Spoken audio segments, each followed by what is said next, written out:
Bien, empezamos entonces. Muy buenos días, estimados alumnos y alumnas.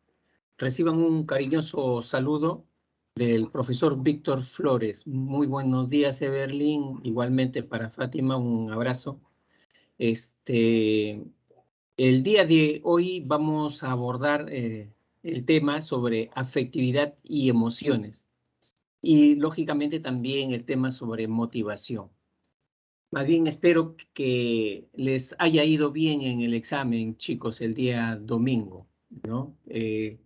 Si tuvieran alguna duda con respecto a las preguntas, pueden escribir. Yo voy leyendo y en el transcurso de la clase voy a ir respondiendo, ¿ya? Cualquier duda que ustedes hayan tenido con respecto a las preguntas. Muy bien. Entonces, ya saben, afectividad, emociones y motivación el día de hoy.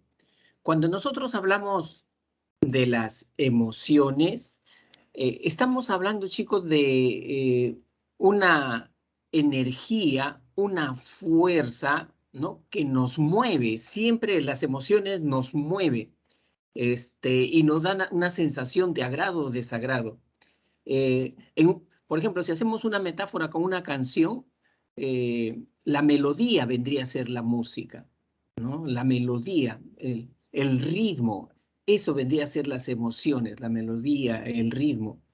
Y, y para que vean la importancia que tienen las emociones dentro de una persona, cuando estas emociones no han madurado bien o no se regulan bien, tenemos casos como que, por ejemplo, como las personas tóxicas, ¿no? Tú seguramente conoces algún caso de una persona. ¿Quién es una persona tóxica?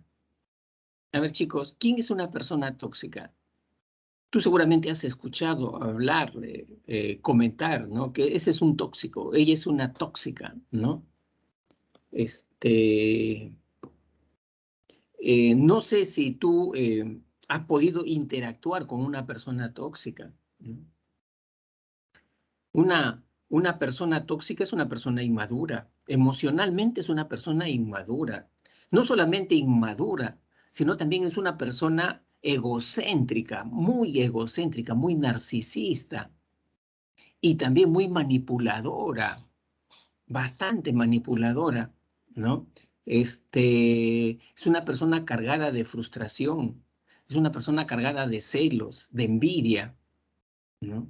Es una persona insegura también, ¿no? Y todas esas emociones negativas que las tiene adentro, ¿no? Eh, está esperando cualquier momento para descargar toda esa basura que tiene dentro de sí mismo. Por eso que dicen que esa persona tóxica es como un camión de basura, que para descargando toda su basura. En el caso del camión, el camión tú sabes que es una forma finita de acumular basura, pero en cambio la persona tóxica parece que nunca se acaba su basura, siempre la va descargando, ¿no? Siempre la va descargando. Entonces, hay que tener mucho cuidado con este tipo de personas, ¿no? Lamentablemente, no llegaron ellos a, a manejar, a regular sus estados emocionales, ¿no? No llegaron ellos a aprender a ser empáticos, no llegaron a aprender a hacer eso, ¿no? Y entonces sale toda su frustración, por eso que son personas eh, que critican constantemente, nunca están de acuerdo con nada, ¿no? Son personas incluso absorbentes, ¿no? Por su propia inseguridad, ¿no? Y, y siempre se hacen las víctimas. ¿Por qué? Porque quieren manipular a los demás, ¿no? Entonces, ahí tenemos emociones eh, infantiles descontroladas, ¿no? En las personas tóxicas. ¿Tú conoces de algún caso de alguna persona tóxica? ¿Has tratado con una persona tóxica? ¿Qué es lo que más te ha llamado la atención de este tipo de personas? A ver, ¿algún comentario, chicos?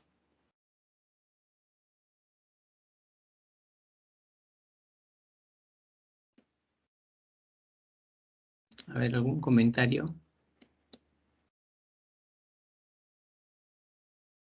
Hasta el momento hay 27 alumnos, ¿no? 27 alumnos. ¿O es la primera vez que ustedes escuchan el término persona tóxica?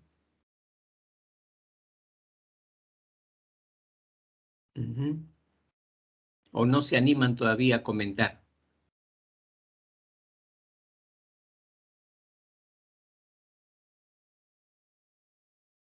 ¿O están con sueño? ¿Cómo es? Ajá. ¿Están todavía con sueño? Bueno, están todavía fríos, ¿no? Están un poquito fríos. Recién están despertando. Bien, entonces, ¿qué vamos a abordar en estos dos temas?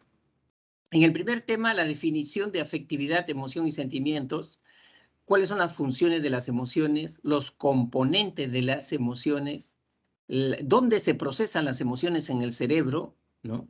Cognición y emociones. Las expresiones de las emociones, clases de emociones y luego afectividad, bienestar personal y manejo de emociones, ¿no? En el segundo tema sobre motivación, el concepto, qué significa la motivación, proceso motivacional, clases de necesidades, dentro de ellas las necesidades fisiológicas, las necesidades psicológicas, el concepto de jerarquía de necesidades de Abraham Maslow, y motivaciones extrínsecas e intrínsecas, ¿no? Entonces, esos son los temas. Vamos a empezar entonces por nuestro primer tema sobre afectividad y emociones. Por ahí iniciamos. El concepto de afectividad, ¿no? Como yo les decía, la afectividad tiene que ver con sensaciones, pero no cualquier sensación, sino con una sensación que nos embarga a nosotros de agrado, desagrado.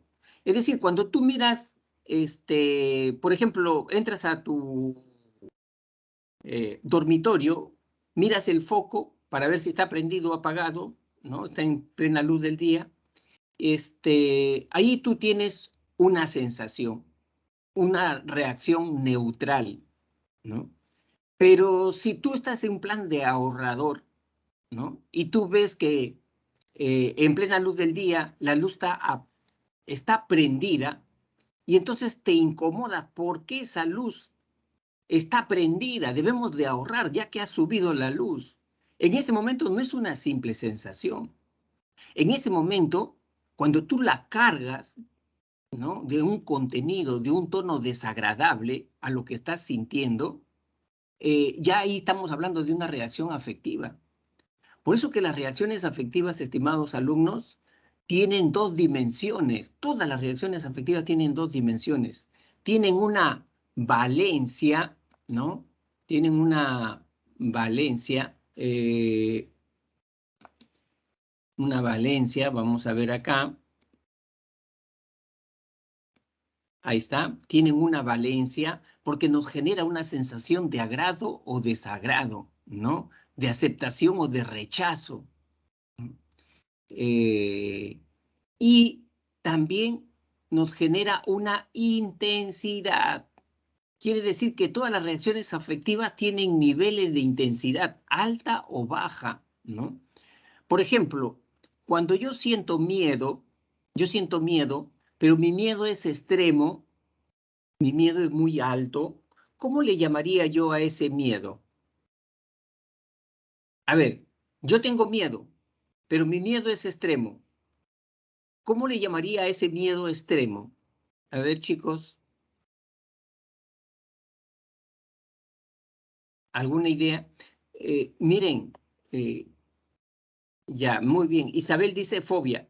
Correcto, Isabel, pero ¿sabes qué? Fobia es un miedo extremo, pero patológico.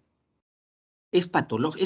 Eso no es normal. La fobia es un miedo extremo patológico. No, yo me estoy refiriendo a un miedo normal extremo, ¿no? Por ejemplo, que haya un temblor ahorita de 5 grados, de 6 grados, ¿no? Ahí está, muy bien, Alexandra. Pánico.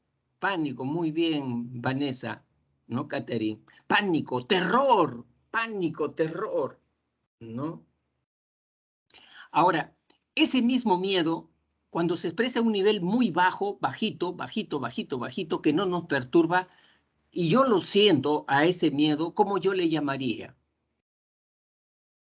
¿Cómo le llamaría a ese miedo que es bajito, chiquitito, ¿no?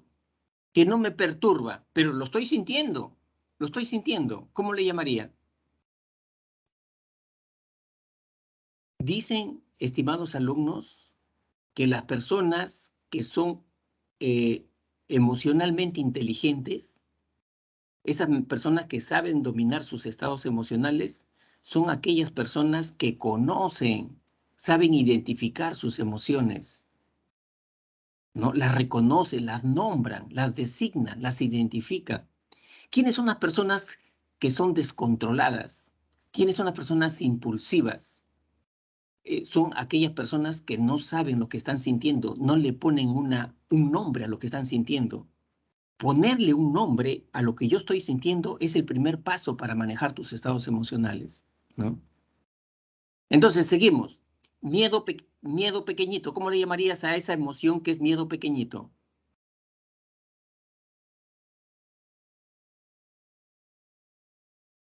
En el otro salón me dijeron miedito. ¿Estaría bien que le diga yo miedito? ¿Es un miedito? ¿No? A ver, les dejo esa interrogante. Les dejo esa interrogante. Igual sucede con la cólera. La cólera en su máxima expresión, ¿no? Acá ya muy bien, acá Iliana ya respondió susto, Caterín, temor, puede ser, puede ser, pero hay otro nivel más bajo, Caterín, ¿no? Y que se llama precaución, cautela, ¿no? Es decir, tengo miedo, pero mi miedo no me paraliza. Mi miedo me empuja a ser cauto, a ser precavido, ¿no? Es decir, yo tengo que cruzar una avenida donde hay muchos carros, ¿no? Entonces yo en ese momento creo que me pueden atropellar si cruzo. Entonces aparece qué cosa, la cautela, la precaución, ¿no? ¿Quién está ahí detrás de mi cautela, de mi precaución? El miedo está ahí, pero no me está paralizando, ¿no? Igual sucede con todas las emociones. Cuando yo siento cólera, la cólera en su máxima expresión se llamaría pues ira, furia. Y en su mínima expresión, a ver, ¿cómo le llamarías en su mínima expresión a la cólera? Sientes cólera, pero es mínima. ¿Cómo le llamarías tú a eso?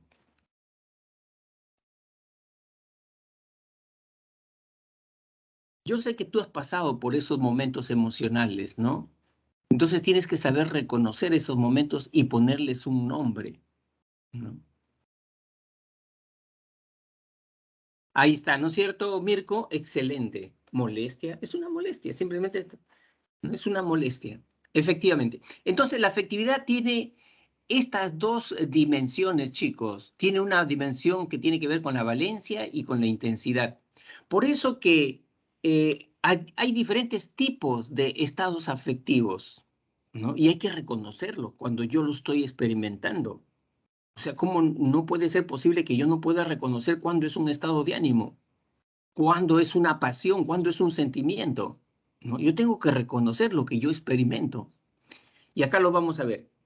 Entonces, ¿qué es una emoción? Mira, tú experimentas una emoción cuando la emoción aparece en ti de manera abrupta, ¿no? Sin que tú la llames, ¿no? Por eso que las emociones son involuntarias, ¿no? Y una emoción eh, tiene un alto componente corporal gestual, un alto componente corporal gestual. Tú notas a una persona que está alegre, que está triste, que está con cólera, porque se nota en su rostro, se nota, tiene un componente corporal, gestual, fisiológico muy alto, ¿no? Y, y la emoción, chicos, no dura mucho tiempo. Veo un perro que se me acerca, ¿no? Aparece de repente el miedo o puede aparecer la cólera y se nota en tu rostro que estás con miedo, que estás con cólera frente a ese perro. ¿no? ¿Y cómo surgió? Rápidamente, ¿no? Rápidamente. ¿Y cuánto tiempo dura una emoción en nuestro cuerpo? No dura mucho tiempo. Puede durar segundos o 1 o 2 minutos, no dura mucho tiempo. Se fue el perro, se fue el miedo, se fue la cólera, ¿no? Entonces, esa es una emoción, ¿no? Cuando aparece un temblor, igual también aparece una emoción cuando hay un temblor, ¿no? O sea, siempre en la emoción hay un estímulo que lo provoca, siempre hay un estímulo que lo provoca. En cambio, en el sentimiento, no. En el sentimiento, chicos, allí el componente más alto no es fisiológico, no es corporal, no es gestual. ¿Sabes cuál es el componente más alto? El componente cognitivo, subjetivo. ¿Qué significa eso? Que aparece un sentimiento cuando yo comienzo a pensar, a reflexionar, ¿no? O sea, si yo, por ejemplo, voy por la calle y veo un niño mendigando de 6 años descalzo, y ante esa escena yo comienzo a decir, ¿por qué está ese niño así? ¿Dónde están sus padres? ¿Qué hace el gobierno? ¿Por qué no le da ayuda a estos niños? ¿Ese niñito cuando llegue a su casa tendrá un plato de comida? O sea, comienzo a reflexionar sobre ese caso de ese niño abandonado en la calle y comienza a embargarme lentamente. Acuérdate, la emoción es abrupta, rápida. En cambio, el sentimiento lentamente comienza a aparecer en mí. ¿Qué cosa? La compasión, la lástima. O de repente, si yo estoy reflexionando sobre el gobierno y los políticos y la corrupción y cómo el país está en esta situación con estos niños, Anal, me comienza a embargar la indignación. Me comienzo a indignar. Entonces, la compasión, la indignación, ¿qué cosa es? No es emoción. ¿Por qué? Porque ahí hay un componente cognitivo, subjetivo. Hay ideas, ¿no? Hay ideas. Ahí está la diferencia entre sentimiento y emoción, ¿no? Por favor, si no me van entendiendo, me van escribiendo, ¿ya? Yo trato un poco de poner ejemplos para que me vayan entendiendo, pero si tienen dudas, alumnos, por favor, participen. Yo no me molesto, al contrario, ustedes ven que yo me alegro cuando ustedes participan, ¿no? Y, y este es un punto crítico, es decir, siempre viene en el examen, ¿no? Que diferencian ustedes estos estados afectivos. Luego viene el estado de ánimo. El estado de ánimo, chicos, ya es una sensación difusa que te embarga en todo el cuerpo. Es una sensación difusa que te embarga en todo el cuerpo. Y al estado de ánimo no hay un estímulo que lo provoque, ¿no? Si no sabes qué cosa es el estado de ánimo, es una energía que tú tienes que tiene que ver cómo te sientes contigo mismo, cómo te sientes tú contigo mismo, ¿no? Por ejemplo, ahorita que son las 8:18, ¿cuál es tu estado de ánimo? ¿Cuál es tu estado de ánimo? ¿Sigues con energía o no sigues con energía? ¿Tienes ganas de dormirte, no? ¿Tienes ganas de repente, de contar un chiste, no? Eh, ¿O te has levantado malhumorado? ¿Quién lo ha provocado? ¿El profesor? No, ¿no? ¿En tu casa alguien? No. Es como, ¿cómo te has levantado tú en la mañana, ¿no? Con ganas de estudiar, ¿no? Cansado, fastidiado. ¿Cómo te has levantado? ¿No? Ese es el estado de ánimo. Ese es el estado de ánimo. Por ejemplo, miren, hay alumnos que tienen buen estado de ánimo para estudiar en las noches, ¿no? A ellos le llaman los lechuceros, porque se sienten que tienen más energía en las noches. En cambio, hay otras personas que tienen un mejor estado de ánimo en las mañanas, se levantan más temprano. A ella le llaman las alondras, ¿no? Porque el estado de ánimo es eso, es niveles de energía y niveles de satisfacción o insatisfacción personal que tienen consigo mismo, ¿no? Nadie provoca eso. Por eso que tú vas a ver personas que son siempre renegonas, Personas que siempre son alegres, optimistas. ¿Quién provoca eso? No, es su estado de ánimo, siempre paran así. Y el estado de ánimo te puede durar toda una mañana, te puede durar varios días, te puede durar el estado de ánimo. Es más permanente que el sentimiento y la emoción, es mucho más permanente, ¿no? Por eso yo te digo, por ejemplo, ¿cuál es tu estado de ánimo ahorita? ¿No? ¿Cuáles son tus niveles de energía, tu disposición? ¿No? Y luego tenemos la pasión. La pasión, ¿no? La pasión es en realidad una emoción, es una emoción, pero más intensa, mucho más intensa, que contamina la vida de una persona, ¿no? Eh, y es de larga duración. Las personas, algunas personas tienen pasiones, algunas personas tienen pasión por el fútbol, viven, comen, duermen pensando en fútbol. Otras personas tienen pasión por la lectura, ¿no? Otras personas tienen pasión por el deporte, por el juego, la pelota de fútbol, ¿no?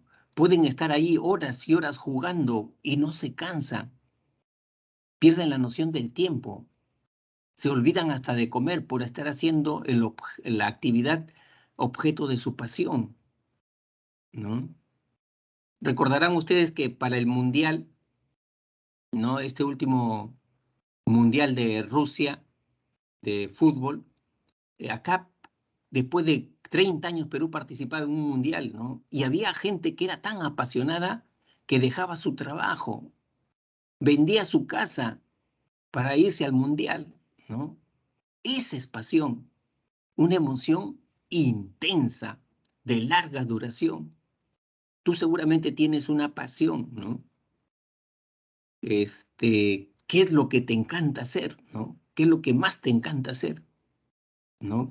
Eh, eh, ¿qué actividad tú haces donde tú pierdes la noción del tiempo, ¿no? ¿Mm? A ver, chicos, ¿tienen alguna pasión?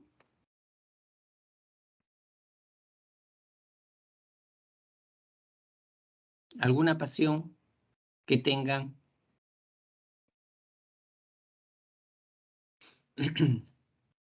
Los leo.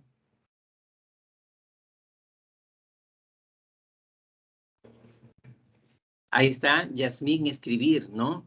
Sí, hay alguna.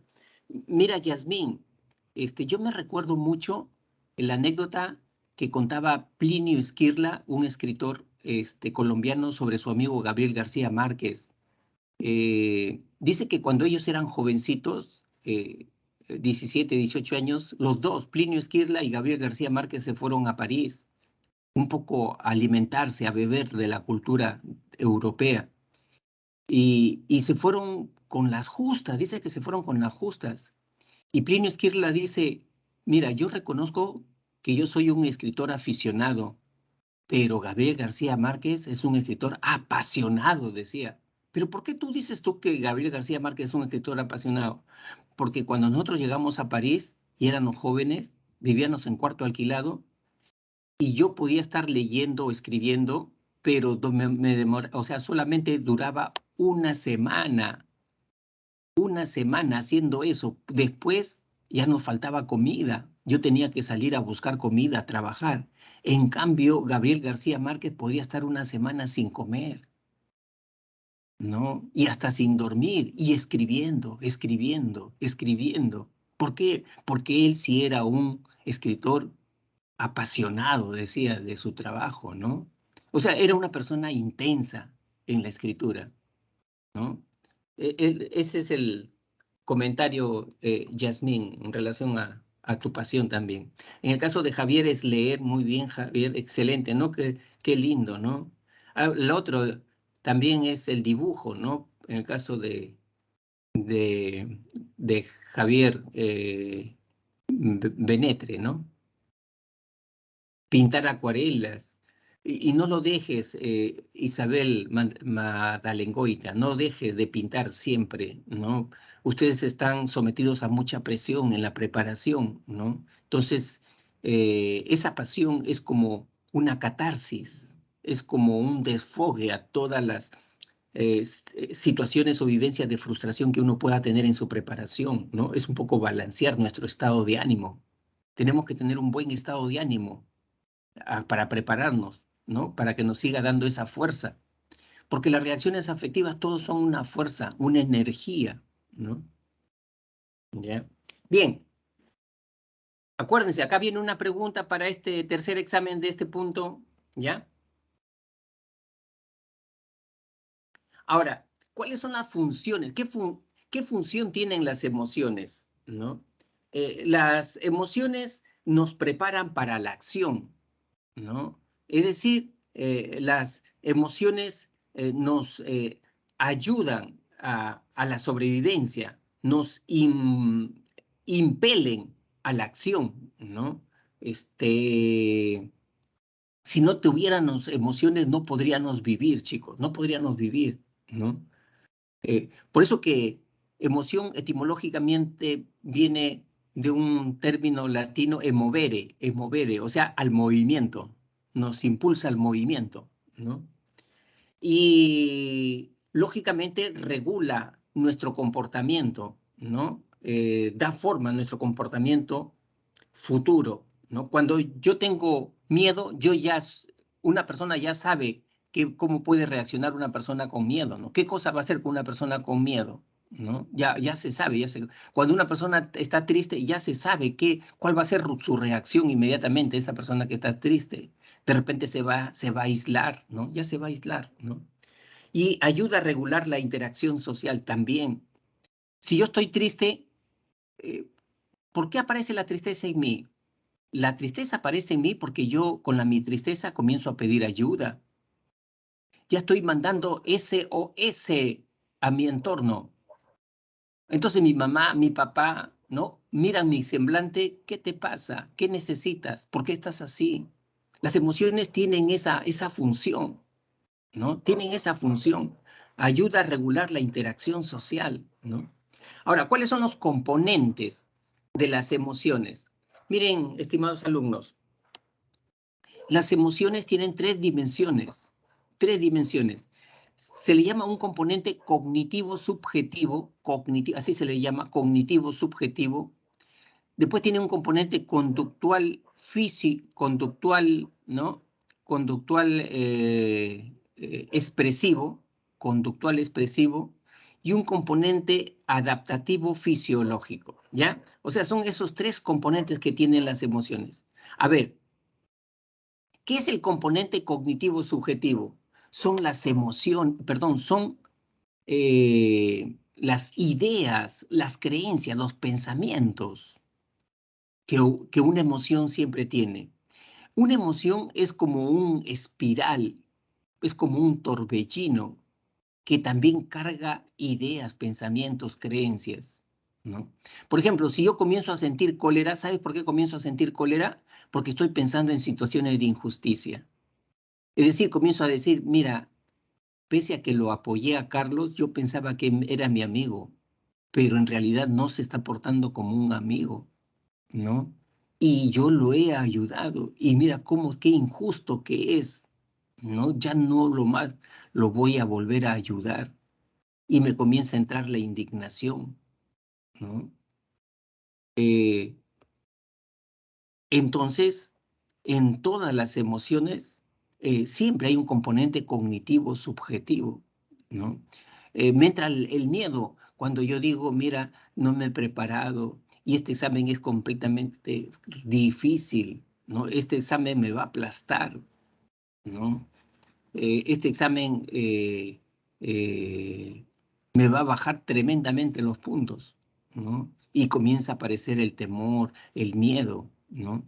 Todas las emociones tienen ese componente cognitivo subjetivo, ¿no? Y es como un torbellino. Por eso cuando una persona está con una emoción, siempre le dicen, cuida lo que tú piensas, cuida lo que tú piensas, ¿no? Porque eso jala más ese tipo de pensamientos. Si yo soy triste, ¿a dónde me lleva mi tristeza? A más tristeza. ¿Cómo así? Comienzo a leer poesía triste. Pues comienzo a escuchar canciones tristes, ¿no? Canciones tristes, ¿no? Sigo alimentando mi tristeza con ese componente cognitivo subjetivo, ¿no? Eh, lo conductual expresivo se refiere a que las emociones nos impulsan a una acción, ¿no? A un patrón conductual, ¿no? Y a un patrón expresivo. Eso es lo que hacen las emociones. Por ejemplo, si yo tengo miedo, ¿no? Si yo tengo miedo, mi miedo, ¿qué cosa me dice? Me da un solo consejo. Me dice, huye, corre, escapa, ¿no? Eso es lo que me dice mi miedo. Si yo tengo cólera, ¿qué me dice mi cólera? Mi cólera me dice, ataca, confronta. Eso es lo que me dice mi cólera. Por eso siempre le dicen a las personas que cuando tú tengas una emoción que te embarga, ¿no? Y tengas que tomar una decisión, no lo hagas embargado de esa emoción, porque esa emoción, el único consejo que te va a dar, o sea, solamente te va a dar un solo consejo, solamente te va a dar un solo consejo. Y quizás frente a ese caso no es lo más adecuado que huyas.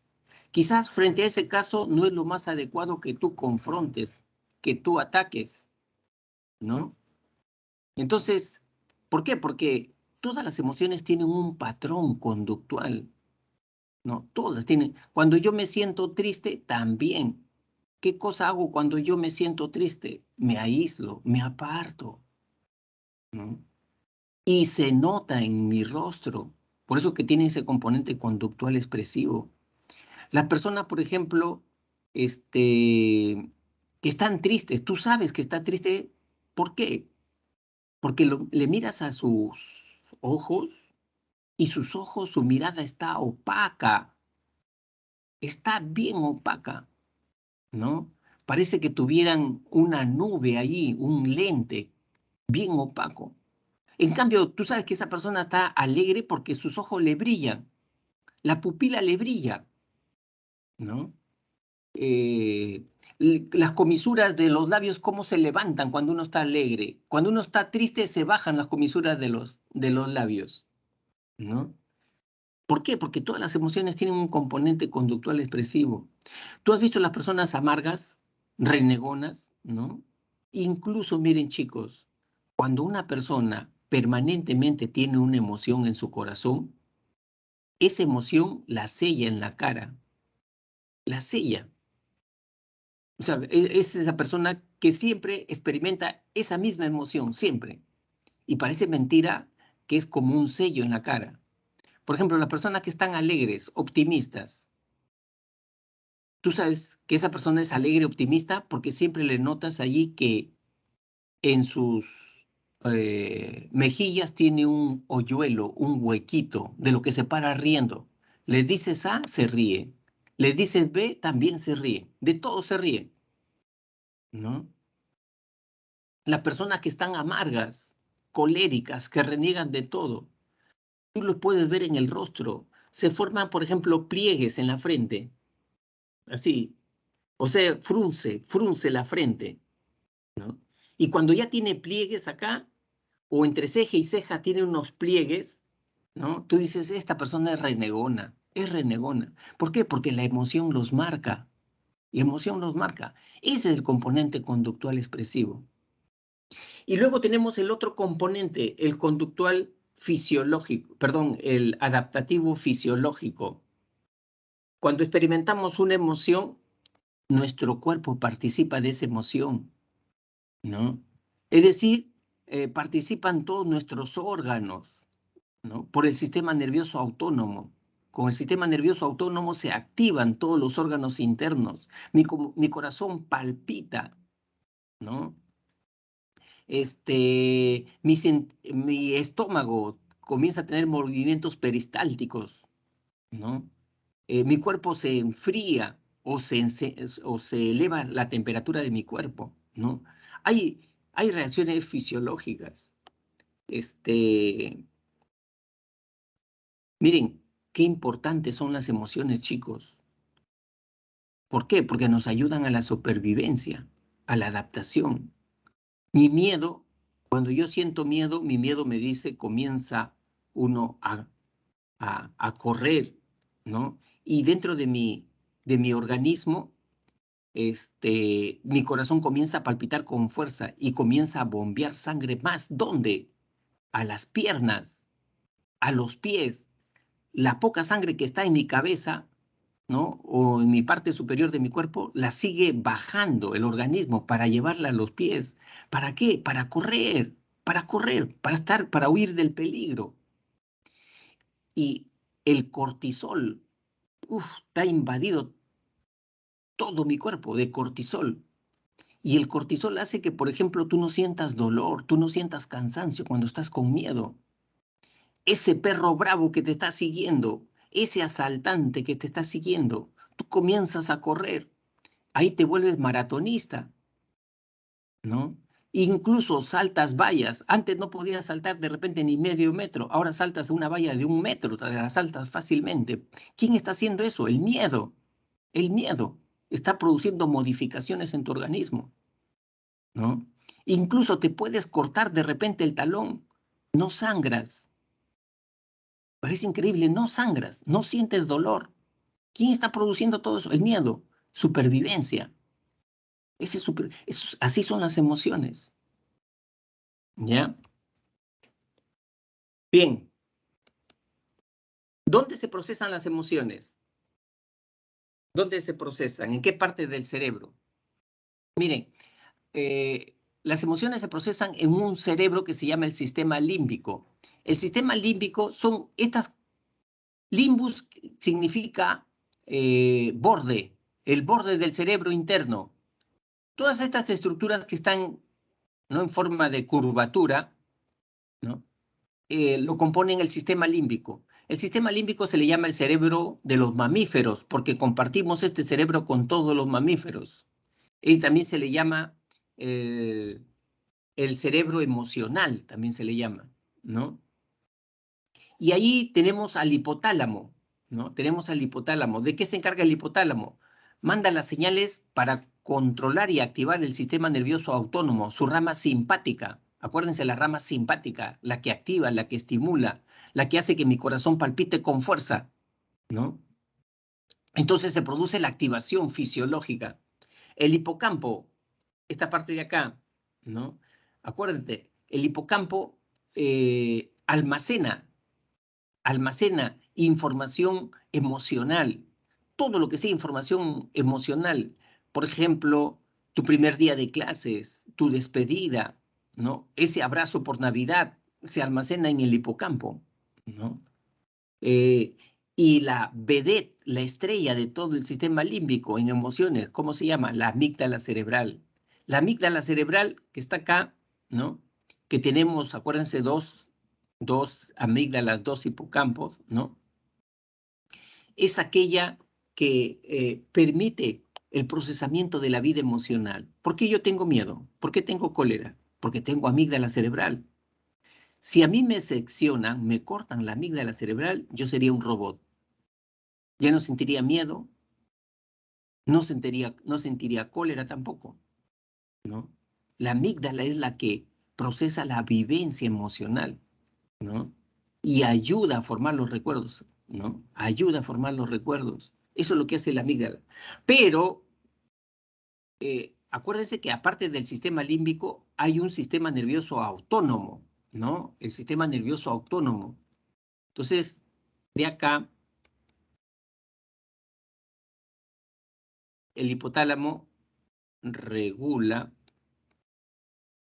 ¿no? Regula. ¿A quién regula el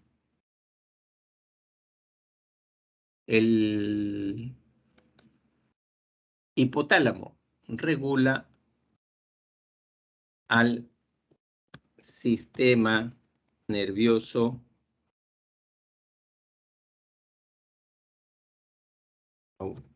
autónomo, ¿ya?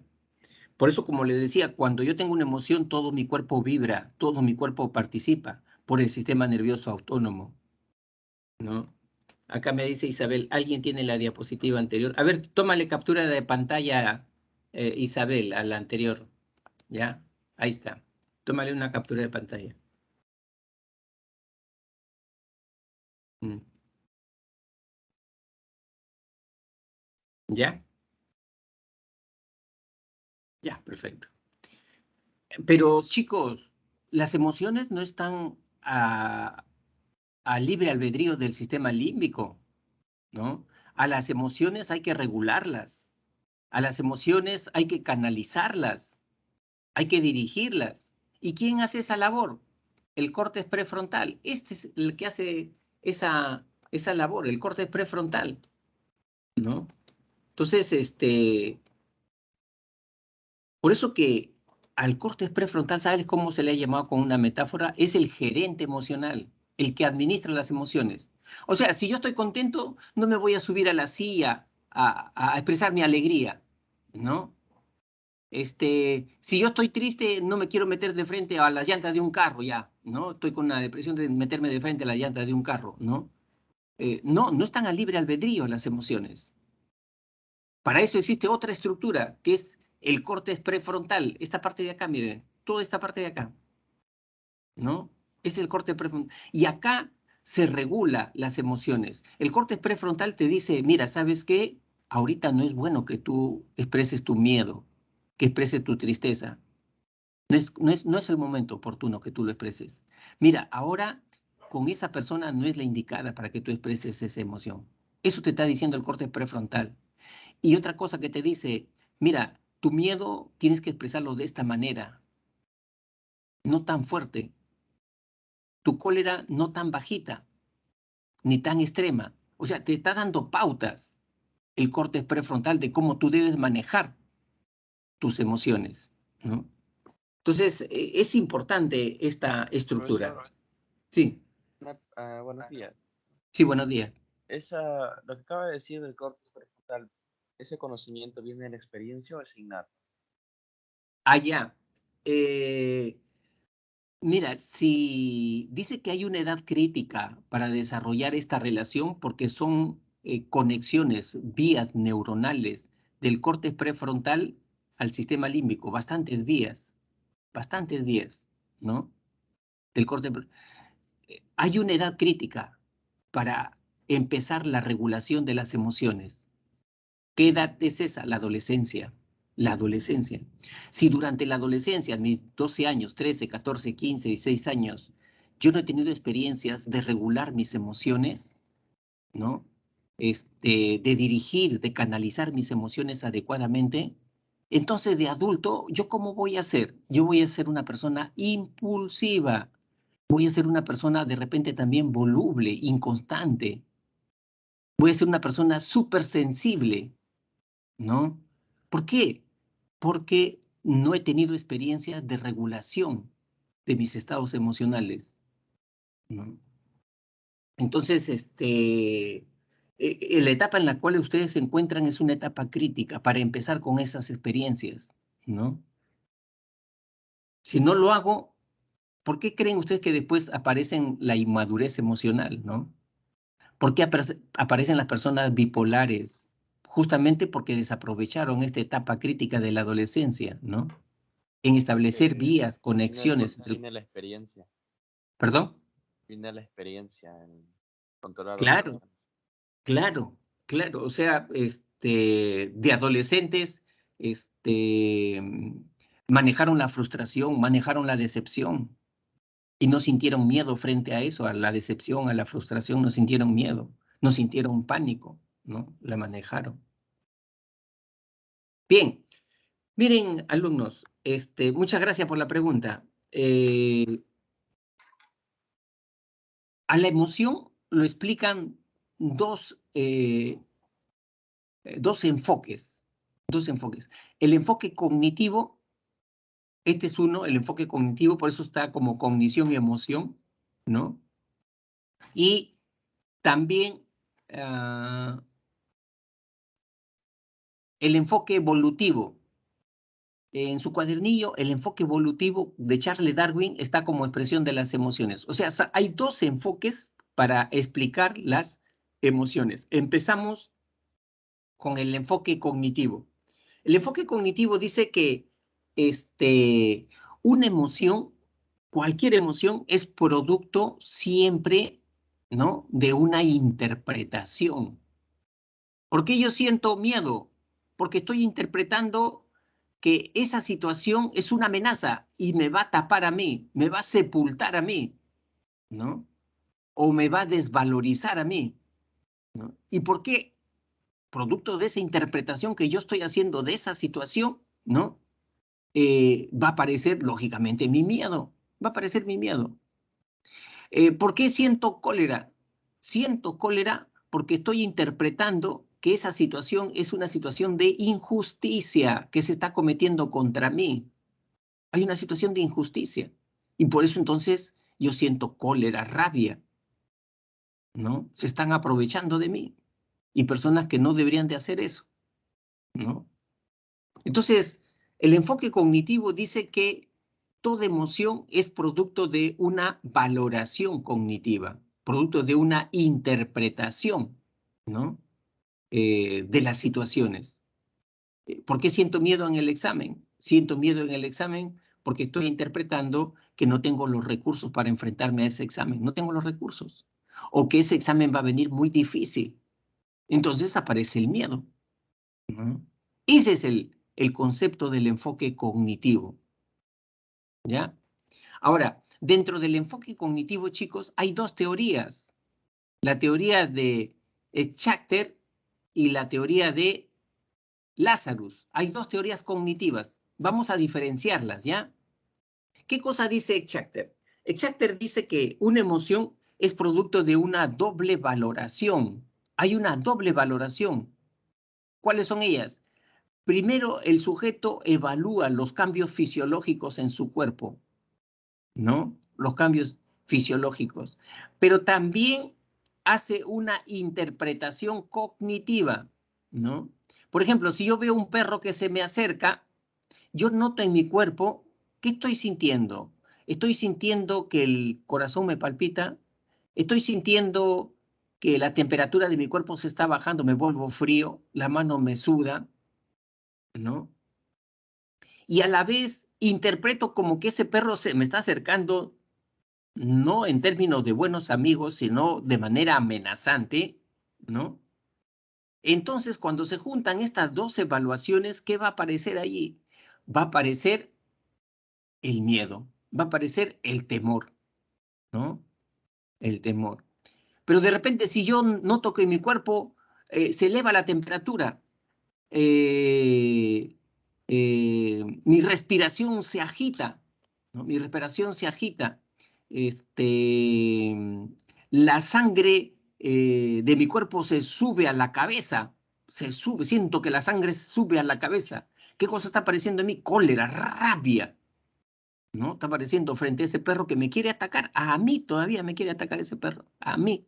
No sabe con quién se está metiendo, ¿no? ¿Qué cosa estoy haciendo ahí? Una interpretación cognitiva. ¿Y qué hago? Agarro un palo, me le enfrento. ¿Qué apareció? La cólera. La cólera. ¿Ya? Entonces, no olviden, Schachter habla de una doble valoración, fisiológica y cognitiva. En cambio, esta teoría de Richard Lazarus, él dice que para que aparezca una emoción, también se da una doble evaluación, pero él considera dos aspectos totalmente diferentes a la anterior. Él dice, hay una evaluación primaria y hay una evaluación secundaria, ¿no? La evaluación primaria se refiere a que yo evalúo la situación a la que me estoy enfrentando. O sea, si me estoy enfrentando a un examen, si me estoy enfrentando a una entrevista laboral, si me estoy enfrentando de repente a una playa, la playa de repente, no sé, de Mala, Lurín, ¿no? ¿Qué ¿Qué digo yo allí? ¿No? ¿Qué digo yo allí en la evaluación primaria? ¿No? Primero miro la playa, ¿no? Hay banderines. ¿De qué color son los banderines? Rojo, que me está alertando que es peligrosa, ¿no? ¿Qué me han dicho de esta playa? ¿Cómo es tranquila? ¿O me han dicho que hay pozos? ¿No? ¿Qué cosa estoy haciendo ahí? Una evaluación primaria, ¿no? ¿Qué tan amenazante es esta playa para mí? ¿No? Esa es la evaluación primaria. Si me presento un examen, me estoy presentando ya al tercer examen. Este tercer examen es definitivo. Acá las preguntas pesan más. Si estoy en el cuadro, ¿no? Si no saco un tercer examen, puedo salir de este cuadro, ¿no? Porque este examen es más complicado, más difícil. ¿Qué cosa estoy haciendo ahí? Una evaluación primaria. Pero también hago una evaluación secundaria. Y la evaluación secundaria tiene que ver conmigo mismo, con mis recursos, con los recursos los que yo tengo para enfrentar esa situación. Entonces, mi evaluación secundaria sería, yo he estudiado, yo me he preparado realmente, ¿no? O no me he preparado realmente, ¿no? Yo soy capaz de responder las preguntas en casi todos los cursos o no, ¿no? Cuando yo me hago esas preguntas, ¿no?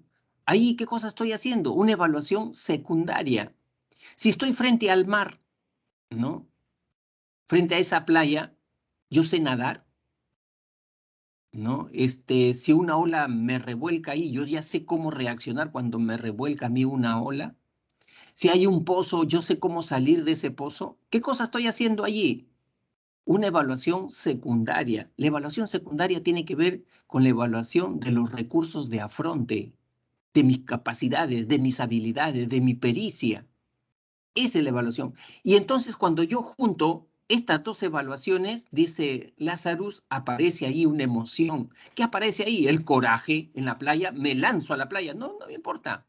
Yo sé cómo voy a salir muy bien, me lanzo a la playa. O de repente aparece el miedo. No, tengo que tener cuidado, ¿no? No hay banderines, no hay salvavidas, no hay gente. Mejor me quedo acá, ¿no? Ya, mejor me quedo acá. Aparece el temor, el miedo. Producto de estas dos evaluaciones aparecen siempre las emociones. Y acá dice Yasmín, en el ejemplo del perro, cognición sería la persona busca explicar dicha actividad o identifica la causa del ambiente. En el caso del perro, ahí sería, ¿cómo es que se está presentando el perro? ¿No? ¿En qué contexto se presenta el perro? ¿Ese perro viene en forma amenazante o viene en forma pacífica hacia mí? Esa sería la parte cognitiva, la evaluación, ¿no? Incluso también puede ser, ¿no? ¿No? A mí me encantan los perros, me voy a acercar a ese perro, ¿no? Esa es la parte cognitiva de la teoría, entonces, de Schachter, ¿ya? Acuérdense bien los conceptos claves. En Lazarus, evaluación primaria y evaluación secundaria. Y ya saben qué significa evaluación primaria y evaluación secundaria. Y en el caso ¿Puede de repetir Schachter, evaluación primaria y secundaria? ya, de secundaria, ya. Perfecto. Y en el caso de Schachter, acuérdense, las dos evaluaciones.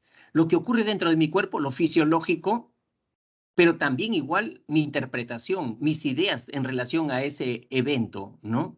Entonces ahí aparece la emoción, dice Schachter, ¿no? Entonces, en cambio, en Lazarus, a ver, si yo estoy discutiendo con un desconocido en la calle, ¿no?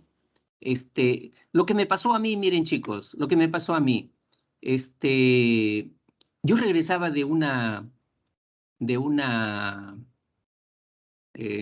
consulta médica, ¿no?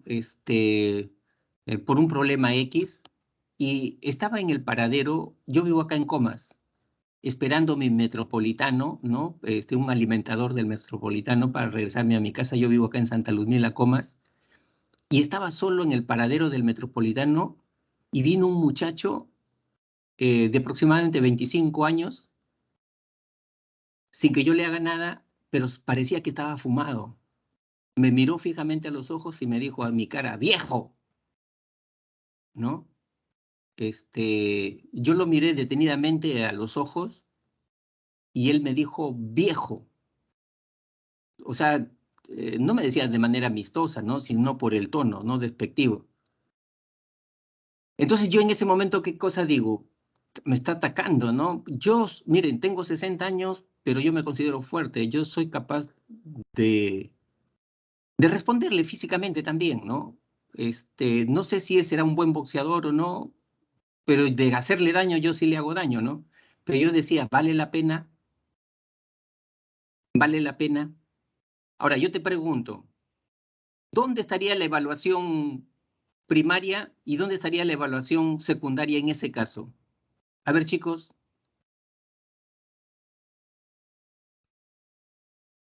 La Yo te estoy primaria dando cuando un ya se ejemplo. cuestiona si vale la pena. Ya, primaria. No, primaria es cuando yo miro al sujeto y yo lo digo, ¿de qué porte es él? ¿De qué porte es él? ¿Él me puede pegar? Esa es primaria. Yo evalúo la situación, ¿no? ¿No? Si él representa para mí una amenaza o no representa para mí una amenaza, ¿no? Esa es evaluación primaria. Le miro los músculos, las manos, ¿no? La edad, ¿no? Si representa una amenaza para mí o no es una amenaza, ¿no? Para mí. La situación, si yo me peleo con él, ¿qué gano con esto? ¿Qué gano? ¿Me va a beneficiar esta situación de pelearme con este tipo por más que me esté insultando? Esa es evaluación primaria. En cambio, evaluación secundaria es la evaluación que yo he hecho de mí mismo. ¿Yo le puedo responder físicamente? Yo digo que sí, sí le puedo responder. Esa es evaluación secundaria. Yo también le puedo hacer daño físicamente, también le puedo hacer daño físicamente, ¿no? ¿Estoy preparado para enfrentarme físicamente con este tipo? Sí, yo me siento preparado, pero esa es evaluación secundaria. Los recursos con los cuales yo cuento frente a esta ofensa, a este insulto de este tipo, ¿no? Y al final yo dije, miren chicos, no vale la pena, no vale la pena, ¿no? Y no le respondí, y eso que regresó otra vez diciéndome lo mismo, ¿no? O sea, me estaba provocando. No sé si ya se entendió esto.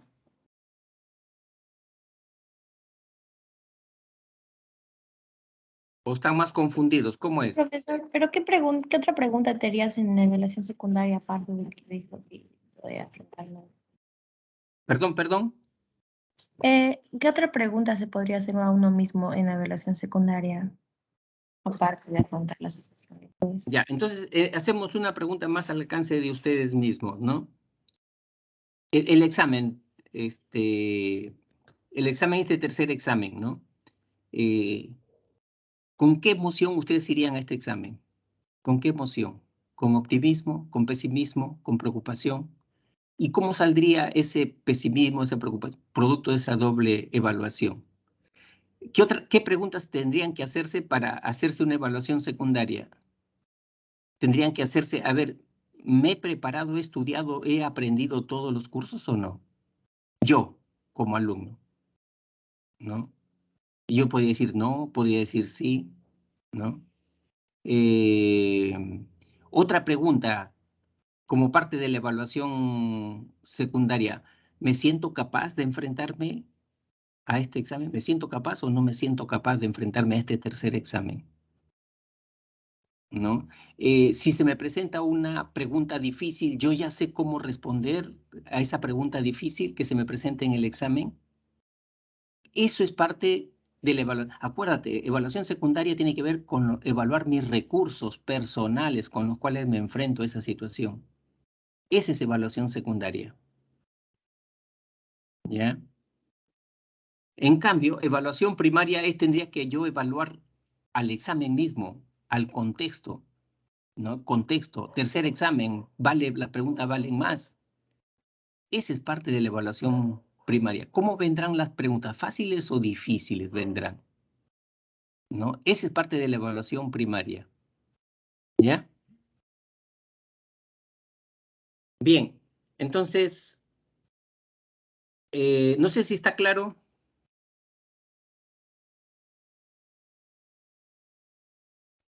A ver, chicos. Está claro, profe. Ya, perfecto. Ahora, esta es la teoría, evolutiva de Charles Darwin sobre las emociones. O sea, esto es otra mirada, es otra lupa para mirar las emociones, ¿no? Y Charles Darwin nos dio conceptos claves, chicos, para entender las emociones. Antes de Charles Darwin se creía que las emociones era un don divino. Dios nos había dado las emociones, ¿no? ¿Que los animales van a tener emociones? Esos no son primitivos. ¿Que los animales van a tener emociones? No tienen, solamente los seres humanos nada más tienen emociones, ¿no? Sin embargo, Charles Darwin hizo un estudio, comenzó a observar las reacciones de los animales y las reacciones de los hombres y vio que había similitudes. Por eso que él nos dio conceptos claves para entender científicamente ya las emociones. Y eso se lo debemos a Charles Darwin, tanto psicólogos, neurólogos, psiquiatras, se lo debemos a Charles Darwin. Él nos dijo estos conceptos. Las emociones en el ser humano tienen una finalidad. ¿Cuál es? La supervivencia, la adaptación. El miedo está en mí porque el miedo me permite huir del peligro, alejarme de una amenaza. Por eso está el miedo ahí en nosotros, ¿no?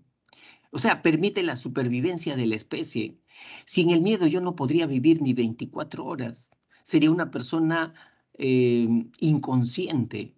No mediría los peligros, ¿no? Si tengo que cruzar una avenida, la cruzo, pero no llegaría al otro extremo. Mi miedo me hace ser cauto, precavido, ¿no? Nos dio ese concepto clave de las emociones. Y el otro concepto es que tanto el hombre como los animales, especialmente los mamíferos, tenemos una similitud de emociones. Por eso él habla de la universalidad del lenguaje facial y corporal.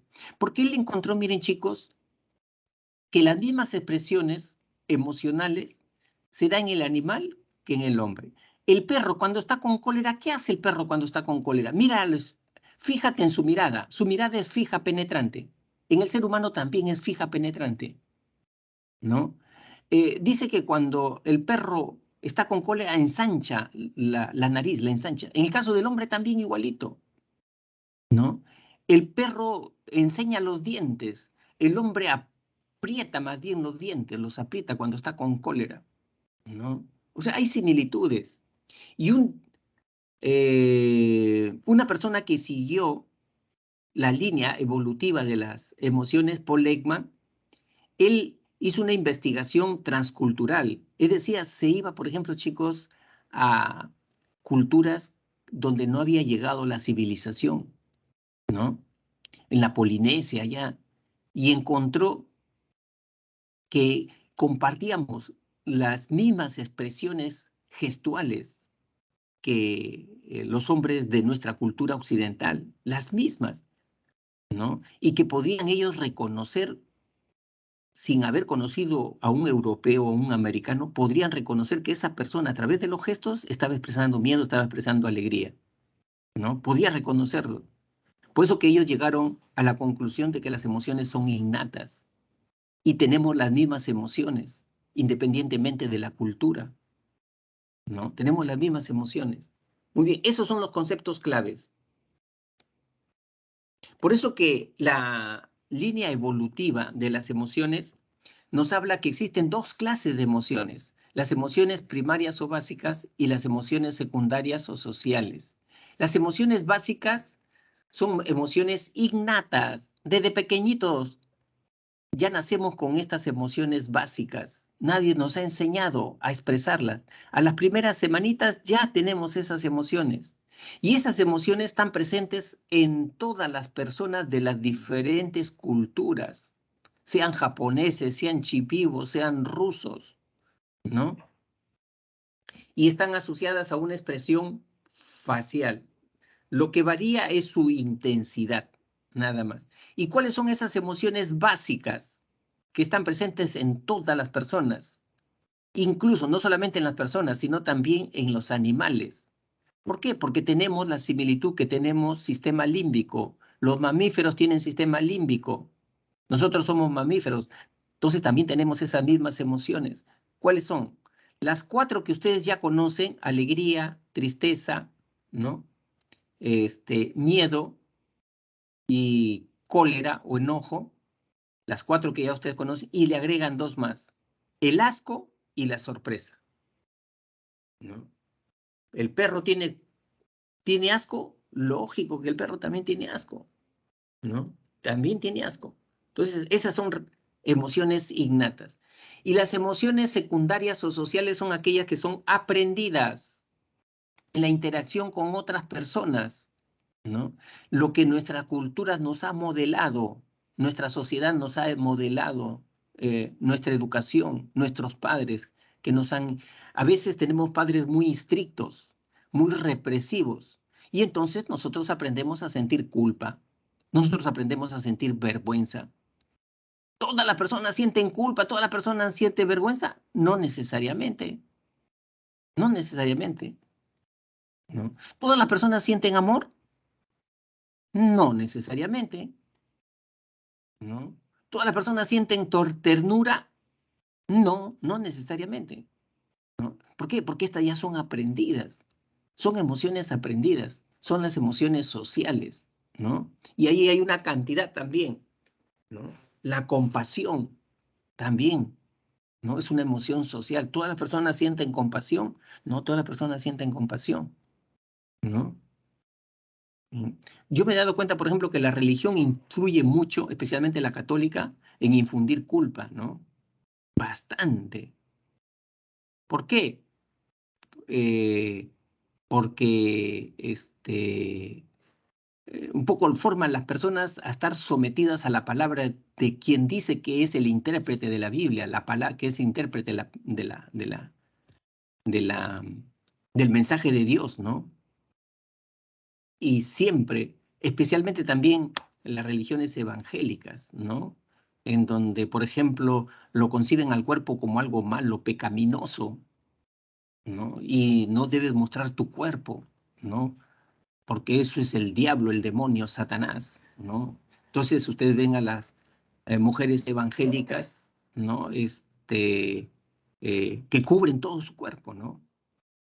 Las faldas hasta las rodillas, ¿no? Porque les enseñan, las adoctrinan a sentir vergüenza de su propio cuerpo, ¿no? Eso, ¿tú has nacido así? No, lo has aprendido a través de tu cultura, a través de instituciones, ¿ya? Entonces, esas son emociones sociales, ¿no? O secundarias. Ahora, ¿cómo se puede educar a las emociones? ¿Cómo se puede regular a las emociones? Miren, chicos, tú no puedes hacer que una emoción no venga a ti, ¿no? Porque las emociones tú las experimentas de manera involuntaria, de manera involuntaria. El miedo puede aparecer en cualquier momento en ti. La cólera puede aparecer en cualquier momento. Tú no puedes disponer, hoy en la tarde, cuando agarre mi cuaderno, voy a sentir alegría. No puedes hacer eso, ¿no? Eh, las emociones te capturan en cualquier momento, pero lo que tú sí puedes hacer, y eso sí es tu responsabilidad, es regular la intensidad de esa emoción, la duración de esa emoción, a quién va dirigida esa emoción. Eso sí puedes hacer. Esa es tu responsabilidad, ¿no? Esa es tu responsabilidad, ¿no? Y tú tienes que ser consciente de eso, ¿no? Ya está en ti la emoción. Entonces, ¿cuánto tiempo quieres tener esa emoción dentro de ti? ¿No? Por eso que ahí empiezan las ideas, lo que tú debes pensar sobre esa situación, ¿no? Entonces, por eso que Goleman habló que para regular los estados emocionales hay que desarrollar habilidades, competencias. ¿Cuáles son? La adaptabilidad, el autodominio, la confiabilidad, la innovación y la escrupulosidad, ¿no? La adaptabilidad, ¿qué significa uno tiene que tener una mente de apertura, ¿no? A situaciones diferentes, ¿no? Por ejemplo, ¿cómo has vivido este encierro con el COVID? ¿No? Es una situación diferente. ¿Cómo estás viviendo la enseñanza ahora que es virtual? ¿no? Entonces, adaptarte a los cambios significa ser emocionalmente inteligente, ¿no? El otro, el autodominio, ¿no? Es decir, no expresar al primer impulso, saber posponer las gratificaciones, ¿no? No ser una persona, pues, que se orienta más al placer, ¿no? Y dejar de lado las obligaciones, las responsabilidades, ¿no? O sea, tener control sobre tus propias emociones, ¿no? Confiabilidad. Confiabilidad significa ser una persona íntegra, es decir, que tenga que tener concordancia entre lo que piensa, entre lo que siente y su acción. Si yo digo, me voy a preparar en la pre porque quiero alcanzar una vacante, entonces mis pensamientos tienen que estar orientados hacia eso, ¿no? Mis sentimientos también tienen que estar orientados hacia eso. Y lo que haga día a día tiene que estar orientado hacia eso. ¿Cómo se llama una persona así? Persona íntegra, una persona confiable, ¿no? Entonces, uno tiene que tener coherencia dentro de su personalidad, ser una persona coherente, íntegra, no decir una cosa y hacer otra, ¿no? Entonces, eso es parte también de ir educando mis emociones. Y lo otro, chicos, es la innovación, ¿no? La innovación se refiere a plantear ideas novedosas, diferentes frente a las situaciones, ¿no? Ser flexible, no ser rígido. Tú tienes una manera de tratar a ciertas personas y no de esa misma manera la vas a tratar a Juanito, a Pedrito, porque ellos de repente son diferentes, ¿no? ¿No? Y escrupulosidad significa, ¿sabes qué? Ser responsable de tus acciones, asumir la responsabilidad de lo que haces, ¿no? Tú no puedes estar buscando culpable de lo que te pasa a ti, ¿no? Porque si no, no maduras, ¿no? No maduras. Es decir, ¿por qué llegaste tarde al trabajo? Llegué tarde al trabajo por el tráfico, profesor, ¿no? Por el tráfico. ¿Quién es el culpable? Yo no. El tráfico es el culpable, ¿no? ¿Quién tendría que cambiar? El tráfico, ¿no? O sea, tú no asumes responsabilidad sobre lo que te ocurre. Entonces nunca vas a madurar. Siempre vas a ser una persona inmadura, ¿no? Y Daniel Goleman dice que esta es también una habilidad que hay que empezar a desarrollar, hacernos responsables de nuestros actos y de nuestra vida, ¿no? Porque tuve una mala infancia, yo soy así ya, soy tímido, soy nervioso, tuve una mala infancia. Ya pues, pero ahora tienes que aprender a convivir con eso y a salir de eso y a no fijarte tanto en eso, buscando chivos expiatorios, porque ya esa etapa ya pasó. De repente tus papás ya no están en este mundo. Ya eres una persona de 40 años, 50 años y sigues pensando en eso, ¿no? Entonces vas a ser siempre una persona inmadura emocionalmente, ¿no? Porque no asume la responsabilidad de lo que te pasa a ti. ¿Ya? Entonces, esa es la habilidad. Bien, chicos, vamos avanzando. ¿Todo bien hasta acá?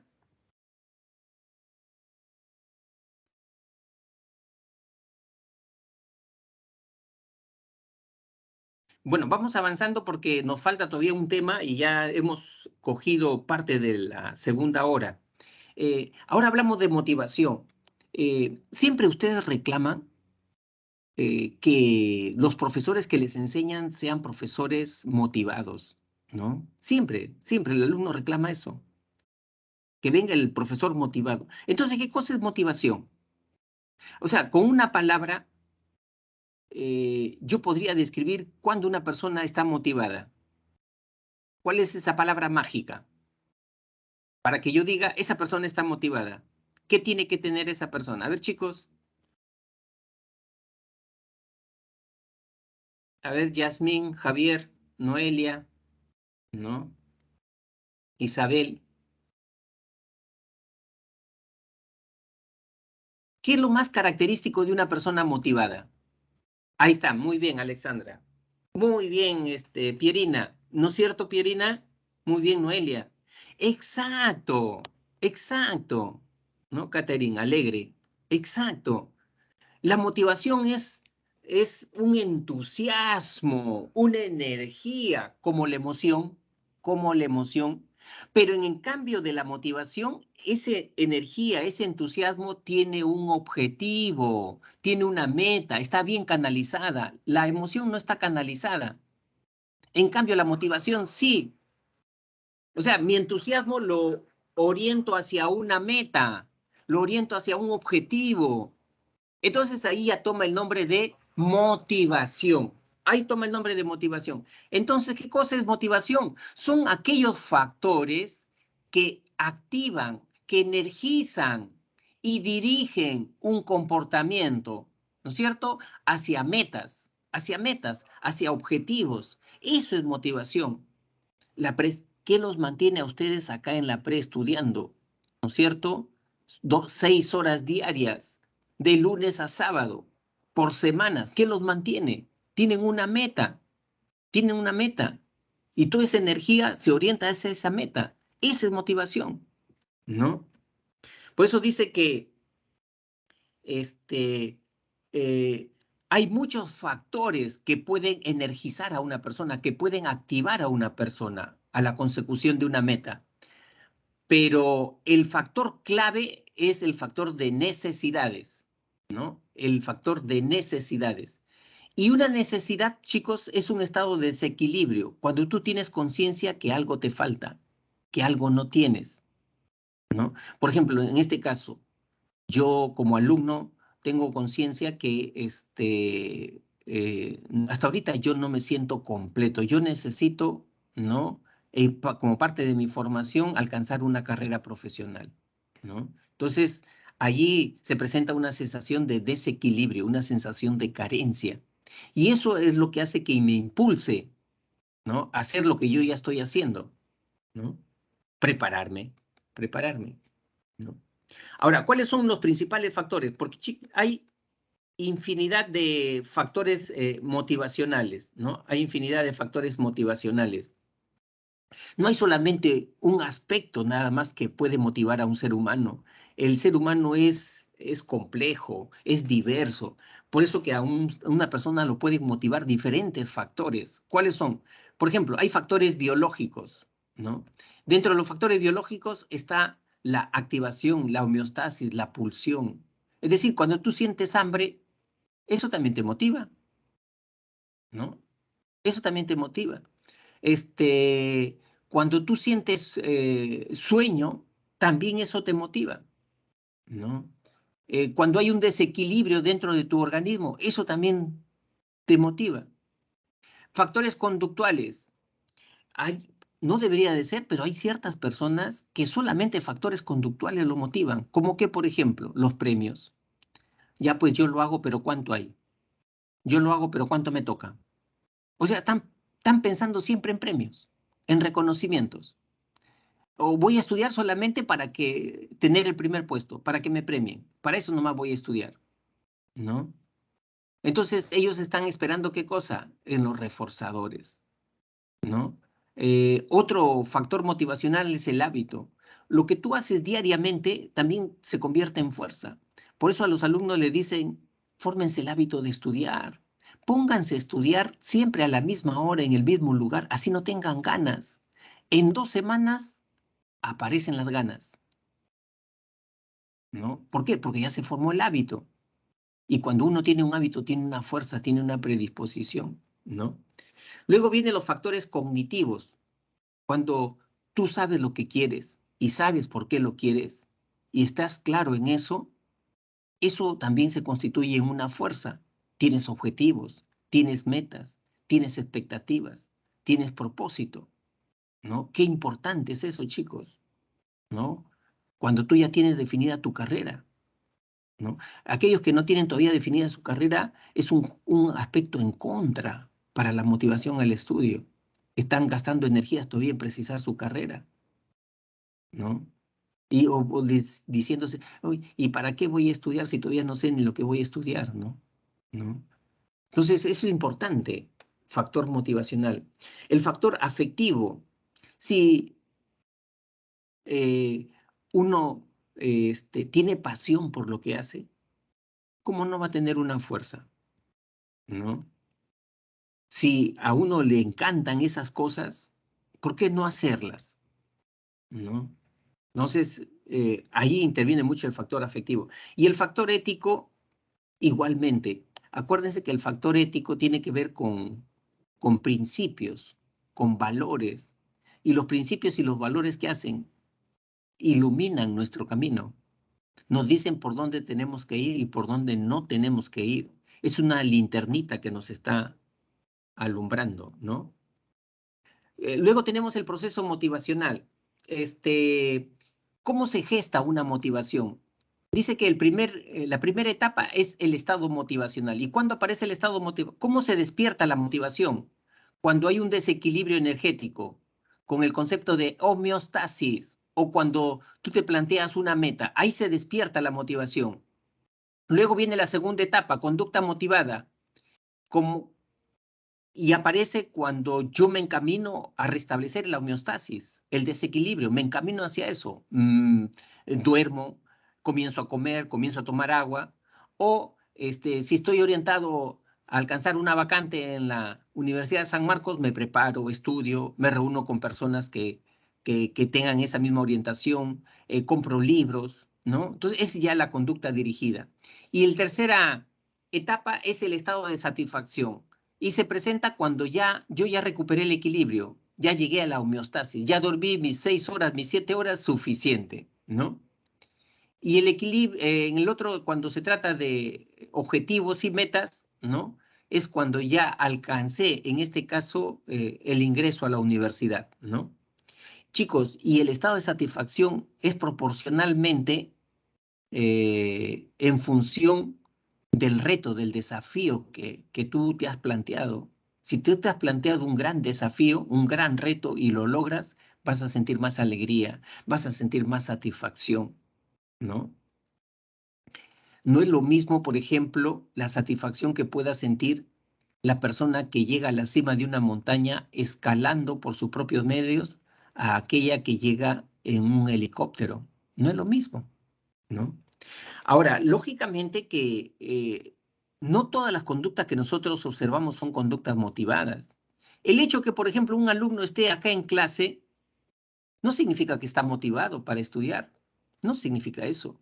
Para que yo pueda decir que un alumno está realmente motivado para estudiar, tiene que tener estas cuatro indicadores, ¿no? Elección significa que conscientemente tú has tomado la decisión de prepararte. A ti nadie te ha obligado a que estés acá. No es que tu papá te ha dicho, ya tienes que estar ahí, no. No, tú has tomado conscientemente esa decisión, ¿no? Esa es parte de la motivación. Segundo, la perseverancia, la persistencia. En lo que tú te propongas siempre vas a encontrar obstáculos, piedras en el camino, ¿no? Y en la tú sabes que toma un tiempo el ingreso porque hay un proceso de preparación. Entonces, tú vas a sufrir decepciones, vas a sufrir frustraciones en todo este tiempo. Pero así como sufres eso, sabes que tienes que seguir adelante, que es tu única y tu mejor opción, ¿no? La inmediatez. Quien dice que está preparado o motivado para estudiar, no va a decir mañana estudio, la próxima semana estudio, ¿no? O si no, esos chicos que dicen, papá, dame mi año sabático. Ya terminé la secundaria, pero quiero un año sabático, ¿no? Mira cuántos años he venido estudiando. 2 años de jardín, 6 años de primaria, 5 años de secundaria. Necesito mi año sabático. ¿Ese alumno estará motivado para estudiar? No, no está motivado para estudiar, porque no tiene el principio de inmediatez. Quien está motivado quiere hacerlo ahorita, si es que no lo ha hecho ya ayer, ¿no? Y el esfuerzo significa, chicos, sacrificio. Cuando una persona está motivada para estudiar, hace sacrificios. Tú ahora, estudiando acá en la yo estoy seguro que has hecho algunos sacrificios. ¿Como cuáles, por ejemplo? Duermes menos. De repente en el colegio estabas acostumbrado a dormir tus 8 horas reglamentarias. Ahora estás durmiendo menos. Has suspendido tus redes sociales ya, ¿no? Has restringido la relación con tus amigos de repente, ¿no? Son sacrificios que hay que hacer. Entonces, eso indica que está motivado realmente para... Y le dedicas más tiempo, pues lógicamente al estudio, ¿no? Ahora, como el eje central de la motivación son las necesidades, ese es el eje central, el eje transversal de todos los factores motivacionales, las necesidades. A las necesidades se clasifican en dos grupos, necesidades fisiológicas y necesidades psicológicas. Las necesidades fisiológicas se les llama reguladoras y no reguladoras, y tenemos estas, ¿ya? En cambio, las necesidades psicológicas son también de dos grupos, las necesidades personales y las necesidades sociales. Las necesidades personales son la necesidad de competencia, determinación y sociabilidad. Las necesidades sociales son de logro, poder y afiliación. Empezamos por acá, alumnos. Empezamos, pero ubíquense, ubíquense. Por acá vamos a empezar y vamos a terminar con las psicológicas. Necesidades fisiológicas. Son aquellas necesidades que tienen que ver con el cuerpo, el organismo, ¿no? Y ahí tenemos dos tipos, reguladoras y no reguladoras. ¿Por qué se les llama reguladoras? Porque estas las rige el criterio de homeostasis, porque dentro de nuestro organismo se presenta un desequilibrio y nuestro organismo nos pide, nos exige, ¿no? Restablecer ese equilibrio. Es decir, si yo en 16 horas no he tomado líquido, se produce una descompensación ya. Y mis labios se ponen resecos, se ponen. Mi lengua también igual, ¿no? Y mi cuerpo me está pidiendo agua a gritos, ¿no? Si, por ejemplo, son 24 horas, no he dormido, mi cuerpo, mi hipotálamo ya detectó una deficiencia de melatonina y comienzo a bostezar, los párpados a caerse. Mi cuerpo está pidiendo a gritos que establezca un equilibrio, una homeostasis, ¿no? O sea, mi cuerpo mismo tiende a regular, quiere regular ese tipo de necesidades. ¿Cuáles son ahí? La necesidad de hambre, de sed, de sueño, hasta el dolor. Es una necesidad reguladora. El regulador me está, perdón, el dolor me está pidiendo que atienda a ese órgano que me duele, ¿no? Porque si yo no lo atiendo, puedo morirme. Si yo no como, me muero. Si yo no tomo agua, me muero. Si no duermo, también me muero. Independientes, son importantes para la supervivencia del individuo. En cambio, las no reguladoras son aquellas que la cultura, la educación las va regulando, ¿no? No es que el cuerpo en sí las regula, es la importancia que tú le das a estas necesidades, la motivación sexual. Uno no puede decir, mi cuerpo me pide sexo, sexo me pide mi cuerpo, ¿no? Quiero llegar a la homeostasis sexual. No, es la importancia que tú le das a la cuestión sexual. La cultura que te ha dicho si es importante, no es importante o cómo debe ser, ¿no? La satisfacción sexual. La maternidad, la protección materna también es una necesidad fisiológica no reguladora. El contacto físico, tocar a una persona, abrazar a una persona, ¿no? Las necesidades psicológicas, ahí son de dos tipos, necesidades personales y sociales. ¿Por qué se les llama personales? Porque esas necesidades las tenemos cada uno de nosotros de manera individual, aislada. Todos tenemos estas necesidades, ¿no? Y tienen que ver con rasgos de personalidad de cada uno de nosotros. ¿Cuáles son? Competencia, sociabilidad y determinación. Competencia, ¿no? Competencia significa sentirme capaz, apto, idóneo. Yo puedo ingresar. Yo sí puedo ingresar. Me siento apto para ingresar, ¿no? Y a eso le llaman competencia. Determinación. Determinación es cuando yo quiero tomar las decisiones por mí mismo, ¿no? Las decisiones importantes tengo que tomarlas yo, no otra persona. elegir la carrera que yo tengo que seguir, la carrera profesional que yo tengo que seguir, por más que quiera mi papá, por más que quiera mi mamá, yo no voy a permitir que ellos elijan por mí. Si ellos eligen por mí, entonces yo no tengo muy fuerte la necesidad de determinación. Yo no quiero ser autónomo entonces, ¿no? Determinación quiere decir autonomía, ¿no? Sociabilidad, necesidad de contacto con otra persona. Todas las personas tenemos necesidad de contacto con otras personas. Algunos lo tienen más fuerte, otros no tanto. Si yo soy introvertido, puedo estar de repente un día encerrado en mi casa y no pasa nada. No me desespero. De repente hasta una semana encerrado en mi casa y no me desespero. Pero los que son extrovertidos, ni una hora quieren estar encerrados en su casa. ¿Cómo habrán sufrido en esta cuarentena? ¿No? Pero hay una necesidad de contacto con otro ser humano. Ahora, cuando el sujeto entra en contacto con la educación, la cultura, con instituciones, es decir, ya ese sujeto está estudiando en el colegio, ya ese sujeto está en el trabajo, interactuando con sus compañeros, allí surgen estos tres tipos de necesidades: poder, logro y afiliación. Poder. Poder significa, chicos, querer influenciar en el pensamiento y en la actuación de las demás personas, ¿no? La necesidad de poder es muy fuerte en algunas que en otras personas. Las personas que tienen necesidad de poder son las personas que son líderes, las que les gusta ordenar, mandar. Ya tú haces esto, a ti te toca lo otro, ¿no? Porque tienen fuerte la necesidad de poder. Estas personas, ¿qué cosas están buscando? Cargos, ser jefes y que los demás lo aplaudan, que le hagan la corte.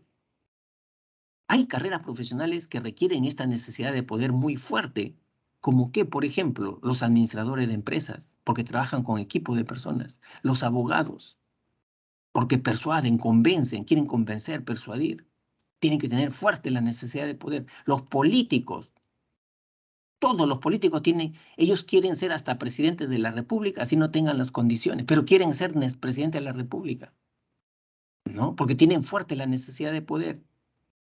De logro. La necesidad de logro es la capacidad para conseguir, ¿no? Llegar a tener un comportamiento de excelencia, de mérito, ser los mejores, ser los mejores. O sea, yo no solamente, yo quiero pasar de año, yo quiero pasar de año, pero no solamente quiero pasar de año, sino quiero estar en el primer puesto, en el segundo puesto, en el tercer puesto, o quiero estar en el tercio superior de rendimiento académico de mi colegio, de mi universidad. Esa es necesidad de logro. Objetivos de excelencia. Cuando la persona tiene objetivos de excelencia y tú te has dado cuenta que no todas las personas tienen necesidad de logro. Algunos, ¿qué cosa dicen? Con que pase de año suficiente, me contento. Son los conformistas, son los resignados. No tienen necesidad de logro. No tienen necesidad de logro. ¿No? Pero si tú quieres ser el mejor en todo lo que tú hagas, esa es necesidad de logro. ¿Ya? Cualquier comentario, chicos, recuerden que yo los estoy leyendo, ¿no? Afiliación. La necesidad de afiliación se refiere a esa necesidad de mejorar el vínculo emocional. Es decir, ya, yo soy papá, soy mamá, soy hermano, soy primo, pero ¿cómo puedo ser un mejor papá? ¿Cómo puedo ser un mejor hijo? Cuando yo me planteo esas preguntas es porque quiero mejorar la relación, ¿no? Eso es afiliación. Eso es afiliación, ¿no? Mejorar el contacto con otra persona, ¿no? Y tú verás que hay personas que tienen fuerte la necesidad de afiliación y hay otras que no tienen tan fuerte la necesidad de afiliación, ¿no? ¿No? Por ejemplo, no sé si tú conoces personas que dicen, mira, yo no como si no estoy acompañada. Mira, yo no salgo al centro de Lima si alguien no está conmigo, ¿no? En cambio, hay otras personas que dicen, si como solo, mejor como más. Como más, si estoy comiendo solo, ¿no? ¿Por qué? Porque no tienen fuerte la necesidad de afiliación. En cambio, hay otras personas que necesitan una compañía para hacer sus cosas, ¿no? Tienen esa fuerte necesidad de afiliación, ¿no? Entonces, esas son las... ¿Alguna pregunta, estimados alumnos, hasta acá? ¿Algo que no haya quedado claro? A ver, dime, en tu caso, a ver, Mirko, Catherine, Isabel, Noelia, ¿no? Pierina, así, Xiomara, ¿no? Yo les quería preguntar, en su caso, Y profesor, ¿la necesidad es una emoción, un sentimiento o algo que no tiene que ver con ninguno? perdón, no te entendí. La necesidad tiene, o sea, es una emoción, un sentimiento o algo que no tiene que ver con lo que estábamos tocando antes. Ya, o sea, tú quieres clasificar qué cosa es la necesidad. Eh, Sí. eh, Acuérdate que la necesidad no es emoción ni sentimiento, sino es otra categoría, es motivación ya. Motivación es cuando ya tú, a esa emoción, ese sentimiento, tú le agregas un objetivo, una meta. ¿Ya? O sea, ya no es emoción, es una motivación, es otra categoría psicológica, ¿no? Es otra categoría psicológica. Ya, profesor, gracias. ¿Ya? Porque ya en este caso una necesidad se orienta a un objetivo, es una emoción que se orienta a un objetivo, a una meta, se orienta, por lo tanto es motivación ya.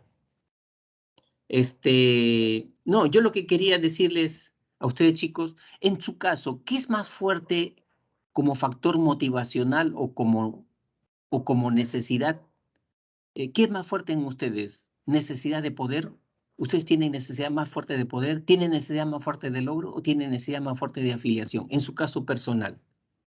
Yo les comento, en mi caso, esta es mi necesidad. Yo siempre he tenido fuerte esta necesidad, ¿no? En mi caso personal, logro. Afiliación no tanto, porque siempre me he criado solo. Desde mis 16 años, 17 años me he criado solo. Siempre me he criado solo, entonces me ha marcado eso, ¿no? O sea, no siento tanto la necesidad de juntarme, nuclearme con personas, ¿no? ¿No? Más esto. Me di cuenta que tampoco no tenía. ¿Y sabes cuándo me di cuenta que la necesidad de poder no tenía? Pese que me gustaba la política, incluso yo he participado en política acá en Comas, he sido regidor de la Municipalidad de Comas, pero cuando ya estaba como regidor, realmente me di cuenta que no me gustaba porque yo tenía que competir, rivalizar con mis opositores políticos, ¿no? Y apartarlos, descalificarlos para yo seguir ascendiendo, pero yo no tenía veía que yo no tenía esa sangre para hacer eso, ¿no? Yo soy un tipo más conciliador. Entonces me di cuenta que no tengo esto y dejé ese camino de la política, ¿no? Mira, acá ya me contestaron, ¿no? Ya me contestó, a ver, perdón, Agnes Atao, logro, para ella es logro. Para Xiomara, ella siente que es más logro esa necesidad que tiene. Catherine, logro, miren, logro. Isabel, logro. Poder y afiliación para Mirko. Mira, qué interesante, Mirko. Para Javier, logro, ¿no? Y para Francisco, logro y afiliación, ¿no? Entonces, estos conceptos, chicos, relaciónenlo con su vida y van a ver que se les van a quedar muy bien estos conceptos, ¿no? Incluso va a terminar el ciclo y van a estar ustedes con esas ideas bien claras, ¿no? Ahora, luego tenemos las necesidades según Maslow, ¿no? Maslow planteó la jerarquía de necesidades. Y él decía que el ser humano, sus necesidades están estratificadas en 5 niveles. Y funcionan como una pirámide, dice, ¿no? En donde las 4 primeras necesidades de esa pirámide son las necesidades básicas o necesidades de déficit, es decir, que aparecen cuando yo siento que algo me falta, ¿no? En cambio, la última necesidad, la de autorrealización, no es una necesidad de déficit, sino es una necesidad de crecimiento, de desarrollo personal. Y cada una de estas necesidades va apareciendo paulatinamente cuando voy satisfaciendo las necesidades básicas. Por ejemplo, la primera necesidad en el ser humano es la fisiológica. Cuando yo siento que tengo hambre, tengo sed, tengo sueño, ¿no? Y procuro primero satisfacer esa necesidad, ¿no? Cuando ya he satisfecho esta necesidad, aparece el segundo capullo, la necesidad entonces de seguridad. Acá está faltando necesidad de seguridad, ¿no? Seguridad. Acá, chicos, falta seguridad, ¿ya? ¿Y cuándo es la necesidad de seguridad? Cuando yo quiero tener estabilidad en mi vida, quiero tener una casa, quiero tener un trabajo, quiero tener un techo, quiero estar sano. Eso me da seguridad. Cuando yo ya he satisfecho esta necesidad de seguridad, aparece la necesidad de pertenencia, ¿no? Y de amor. Es decir, ya yo me preocupo en tener familia, tener amigos. Cuando yo he satisfecho ya estas dos necesidades, quiero tener amigos, quiero tener familia, ¿no? Cuando he satisfecho estos tres primeros niveles de necesidades, aparece la necesidad de estima. Y estima es cuando yo ya me preocupo por respetarme, por quererme, por reconocimiento social, tener fama, prestigio, ¿no? Ya esa es la necesidad de estima, ¿no? Quiero tener logros, quiero una carrera profesional, ¿no? Quiero viajar para países para ganar experiencia, ¿no? Ya esa es necesidad de estima. Y cuando yo ya he satisfecho estos tres primeros niveles, estos cuatro primeros niveles de necesidades, algunos dicen que dan el salto cualitativo y comienzan a pensar en la necesidad de autorrealización. Y autorrealización ya no es déficit, ya no es carencia. Porque esto sí es carencia. Es decir, me siento solo. Ah, porque me siento solo, quiero formar familia.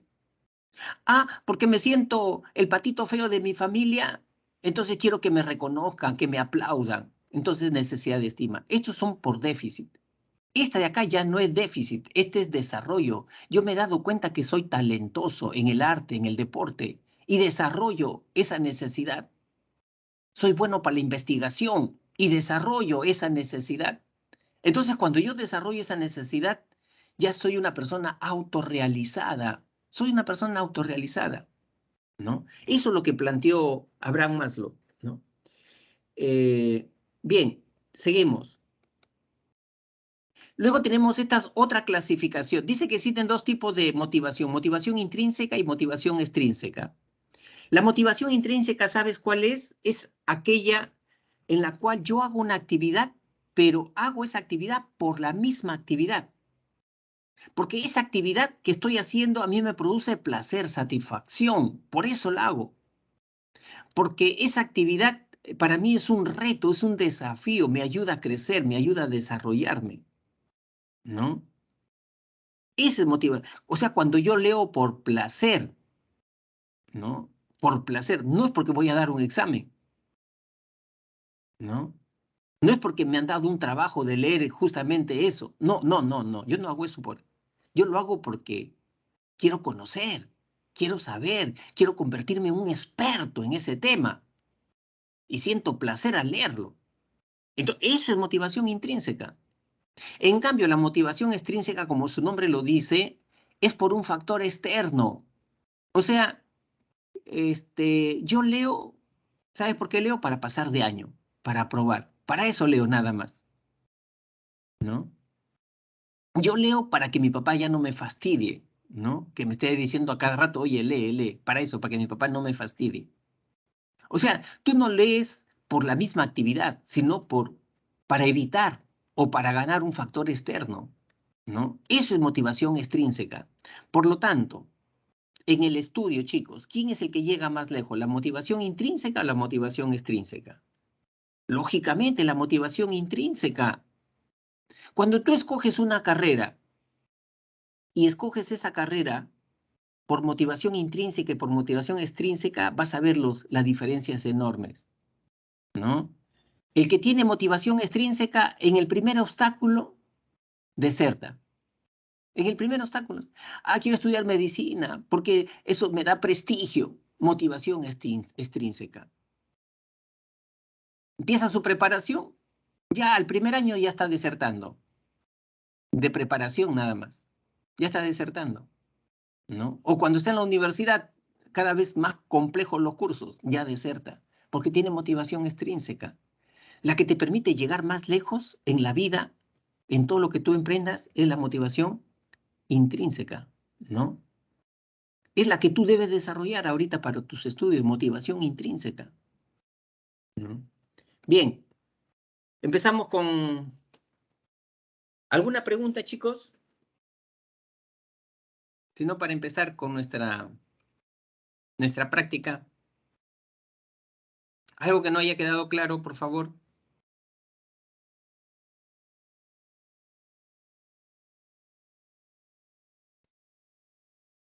A ver, no sé si participan Alexandro Aburto, por ejemplo, Juan Alfonso. Me gustaría, Betty, por favor, Antón, que participen, ¿no? Si no entienden, escriban allí, ¿no? Yo les voy a estar contestando. Euler Condori, ¿no? Nayib Cornejo, Stephanie Cruz, ¿no? Me encantaría, de verdad, Renzo Gutiérrez, que participes, ¿no?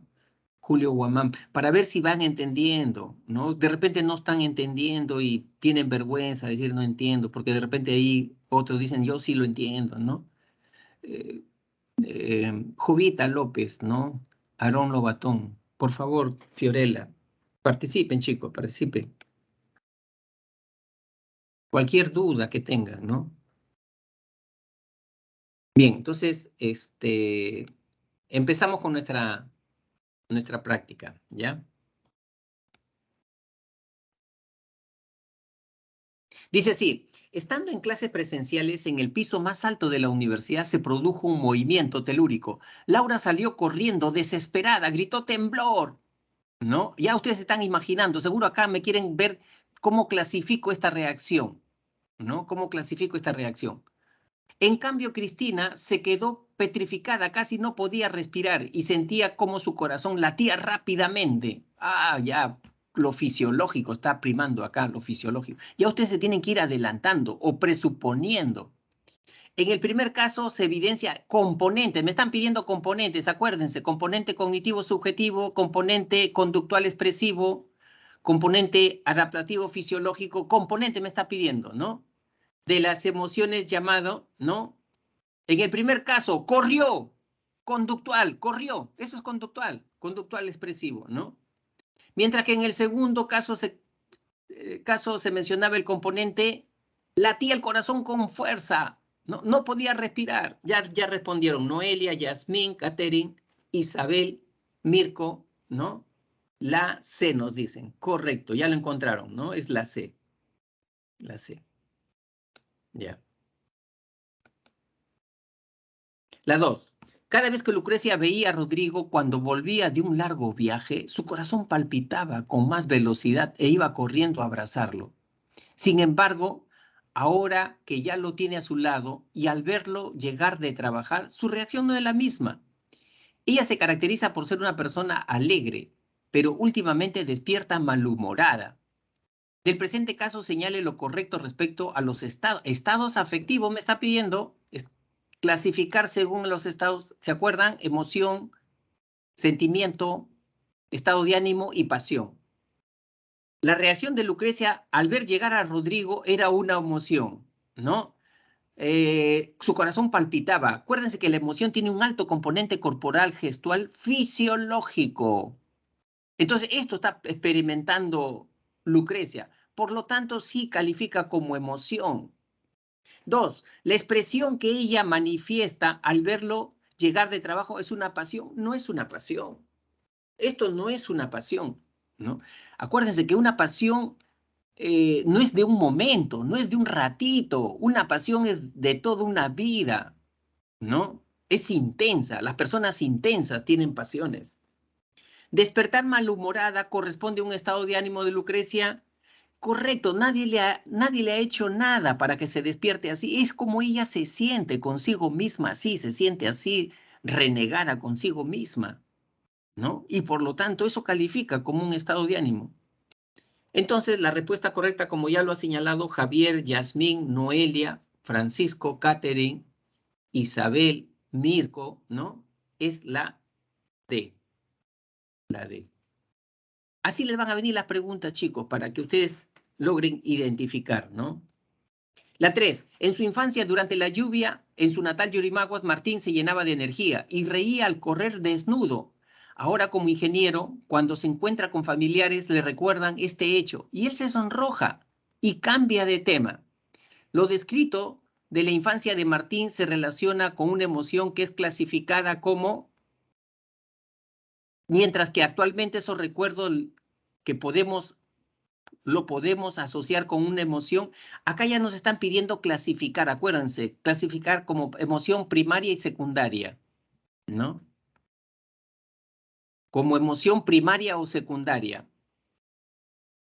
Cuando él está lleno de energía y se ríe, ¿qué cosa es una? Ahí es una emoción que es la alegría, ¿no es cierto? Es la alegría. ¿Y la alegría cómo se clasifica? ¿Como una emoción primaria o como una emoción secundaria? Primaria. Exacto. Entonces por acá ya tenemos. ¿Dónde hay más primaria? Acá, esta es la única. Sí. Primaria.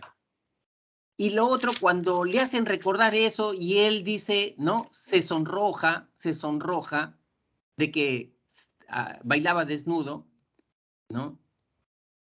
Acá estamos viendo que está experimentando una emoción primaria o una emoción secundaria. Secundaria.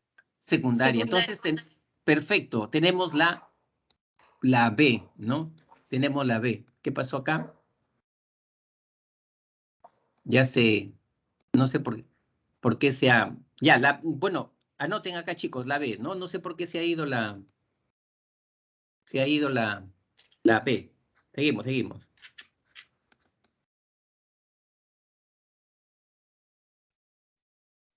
4. En la empresa donde trabaja José anunciaron un recorte de personal. Al principio se asustó porque creyó que iba a ser despedido. Luego se puso a pensar en las capacitaciones a las que la empresa lo envió y las acreditaciones gerenciales que él tiene. Esbozó una sonrisa y siguió con sus informes. Considerando la teoría de Lazarus, podríamos afirmar que, acuérdate de Lazarus, evaluación primaria que tiene que ver con evaluar la situación y evaluación secundaria que tiene que ver con evaluar tus recursos personales. ¿Cuál sería la respuesta acá? Perdón. La evaluación secundaria de José fue desfavorable, ¿no? Pero terminó sus informes. ¿Fue desfavorable la evaluación secundaria de José? No, no es cierto, no fue desfavorable, porque él dice que tenía acreditaciones, tenía la capacidad. B, ¿la percepción de una situación amenazante constituye evaluación secundaria? No, es todo lo contrario. C, ¿el tomar en cuenta sus acreditaciones gerenciales es una evaluación secundaria?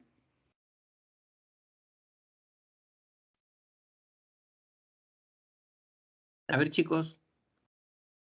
Y D, la consecuencia de una evaluación primaria favorable es la sonrisa de José. ¿Cómo va a ser eso, no? Este es un sinsentido. ¿En esta cuál sería entonces? La C. La C.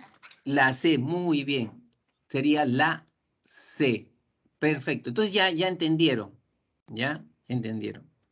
Evaluación primaria, evalúa el contexto, la situación. Eso es lo que hago yo en la evaluación. Contexto. ¿Representa un beneficio o una amenaza para mí?